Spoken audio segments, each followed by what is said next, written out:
morte, não vida eterna em miséria. Satanás começou com seu engano no Éden. Disse a Eva: certamente não morrereis. Esta foi a primeira lição de Satanás sobre a imortalidade da alma. E ele tem prosseguido com esse engano desde aquele tempo até o presente, e o conservará até que termine o cativeiro dos filhos de Deus. Foram indicados Adão e Eva no Éden. Participaram da árvore proibida, e então a espada inflamada foi colocada em redor da árvore da vida, e eles foram expulsos do jardim para que não participassem da árvore da vida e fossem pecadores imortais. Ouviu um anjo perguntar: quem da família de Adão passou pela espada inflamada e participou da árvore da vida? Ouviu outro anjo responder: nenhum da família de Adão passou por aquela espada inflamada e participou da árvore. Portanto, não há pecador imortal. A alma que pecar morrerá morte eterna. Morte esta de que não haverá esperança de ressurreição, e então se aplacará a ira de Deus. Foi-me coisa surpreendente a ver Satanás tão bem conseguido fazer os homens crerem que as palavras de Deus, alma que pecar, essa morrerá, significassem que a alma que pecar não morrerá, mas viverá eternamente em estado miserável. Disse o anjo: vida é vida, quer seja em dores, quer em felicidade. A morte é sem dor, sem alegria, sem ódio. Satanás disse a seus anjos que fizessem um esforço especial para espalhar a mentira a princípio proferida a Eva no Éden: certamente não morrereis. E sendo o erro recebido pelo povo, e sendo este levado a crer que o homem é imortal, Satanás induziu-os a crer que o pecador viverá em eterno estado de miséria.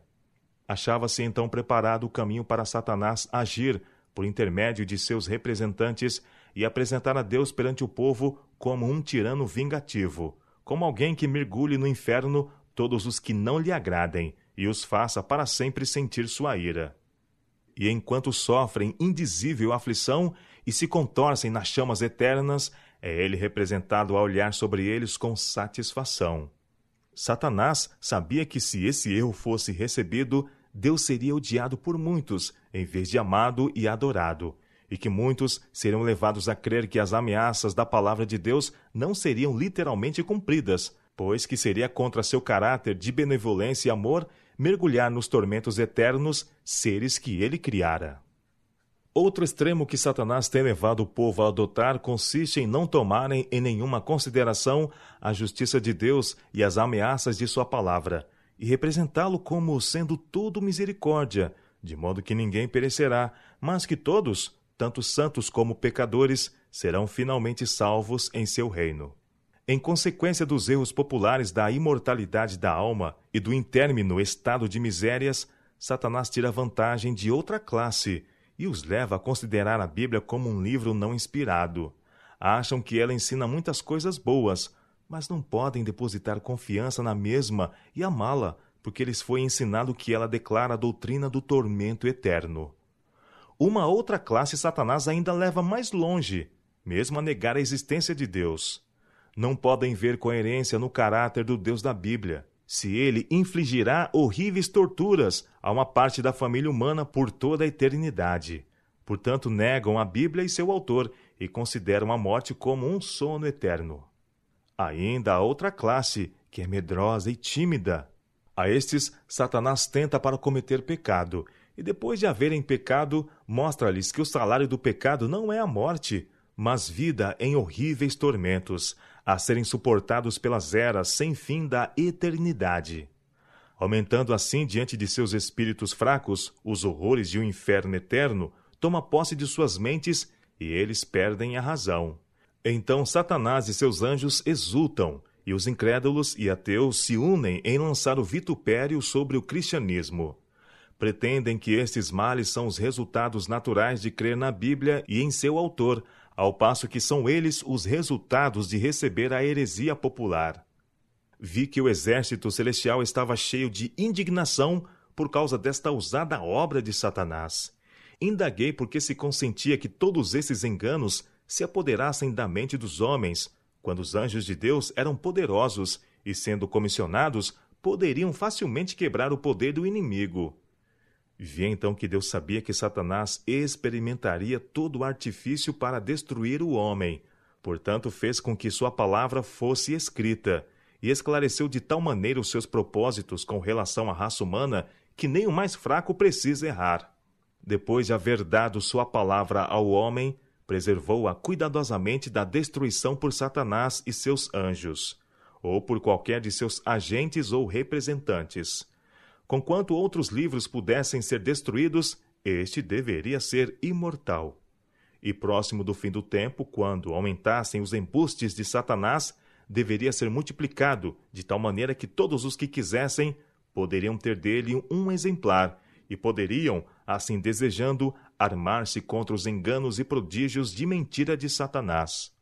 Vi que Deus havia de uma maneira especial guardado a Bíblia, ainda quando da mesma existiam poucos exemplares, e homens doutos, em alguns casos, mudaram as palavras, achando que a estavam tornando mais compreensível, quando na realidade estavam mistificando aquilo que era claro, fazendo-a apoiar suas estabelecidas opiniões, que eram determinadas pela tradição. Vi, porém, que a palavra de Deus como um todo é uma cadeia perfeita, prendendo-se uma parte à outra e explicando-se mutuamente. Os verdadeiros inquiridores da verdade não devem errar, pois não somente é a palavra de Deus clara e simples ao explanar o caminho da vida, mas o Espírito Santo é dado como guia na compreensão do caminho da vida ali revelado. Vi que os anjos de Deus nunca devem governar à vontade. Deus põe diante do homem a vida e a morte. Este pode fazer a sua escolha. Muitos desejam a vida, mas ainda continuam a andar no caminho largo. Preferem rebelar-se contra o governo de Deus, apesar de sua grande misericórdia e compaixão ao dar seu Filho para morrer por eles. Aqueles que não optam pela aceitação da salvação comprada por tão alto preço deverão ser castigados. Vi, porém, que Deus os não encerraria no inferno para suportar a intermina desgraça, tampouco os levaria para o céu, pois colocá-los na companhia dos que são puros e santos fá-los-ia extraordinariamente infelizes. Ele, porém, os destruirá completamente e fará com que sejam como se não tivessem existido. Então sua justiça será satisfeita. Ele formou o homem do pó da terra, e os desobedientes e profanos serão consumidos pelo fogo e voltarão de novo ao pó. Vi que a benevolência e compaixão de Deus, a tal respeito, deveriam levar todos a admirar seu caráter e adorar seu santo nome. Depois que os ímpios forem destruídos da terra, toda a hoste celestial dirá: Amém.